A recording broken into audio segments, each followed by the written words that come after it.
नमस्कार श्रोताओं, स्वागत है आपका कथा संग्रहालय में, जहां हम आपके लिए लेकर आते हैं दिलचस्प किस्से और कहानियां। आज हम आपके लिए लेकर आए हैं मुंशी प्रेमचंद द्वारा लिखित बंद दरवाज़ा। अगर आपको हमारी प्रस्तुति अच्छी लगती है तो हमें ज़रूर सब्सक्राइब करें और कमेंट बॉक्स में अपना सुझाव देकर हमारा हौसला बढ़ाएं। तो चलिए शुरू करते हैं। सूरज क्षितिज की गोद से निकला, बच्चा पालने से। वही स्निग्धता, वही लाली, वही खुमार, वही रोशनी। मैं बरामदे में बैठा था। बच्चे ने दरवाजे से झांका। मैंने मुस्कुराकर पुकारा। वह मेरी गोद में आकर बैठ गया। उसकी शरारतें शुरू हो गईं।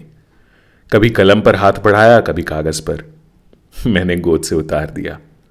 वह मेज का पाया पकड़े खड़ा रहा, घर में ना गया। दरवाजा खुला हुआ था।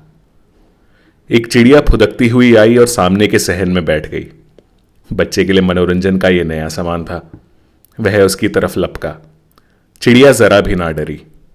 बच्चे ने समझा अभी एक परदार खिलौना हाथ आ गया। बैठकर दोनों हाथों से चिड़िया को बुलाने लगा। चिड़िया उड़ गई।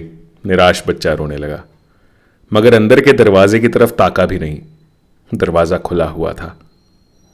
गरम हलवे की मीठी पुकार आई। बच्चे का चेहरा चाव से खिल उठा। खोंचे वाला सामने से गुजरा। बच्चे ने मेरी तरफ याचना की आंखों से देखा। ज्यों ज्यों खोंचे वाला दूर होता गया, याचना की आंखें रोश में परिवर्तित होती गईं। यहां तक कि जब मोड़ आ गया और खोंचे वाला आंख से ओझल हो गया तो रोश ने पुरजोर फरियाद की सूरत अख्तियार की। मगर मैं बाजार की चीजें बच्चों को नहीं खाने देता। बच्चे की फरियाद ने मुझ पर कोई असर ना किया।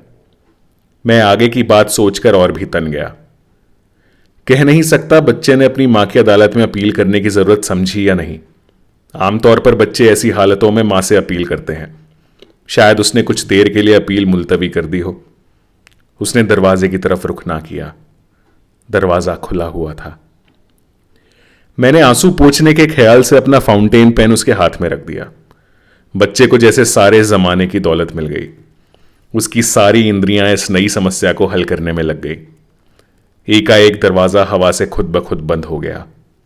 पट की आवाज बच्चे के कानों में आई। उसने दरवाजे की तरफ देखा। उसकी वह व्यस्तता तत्क्षण लुप्त हो गई।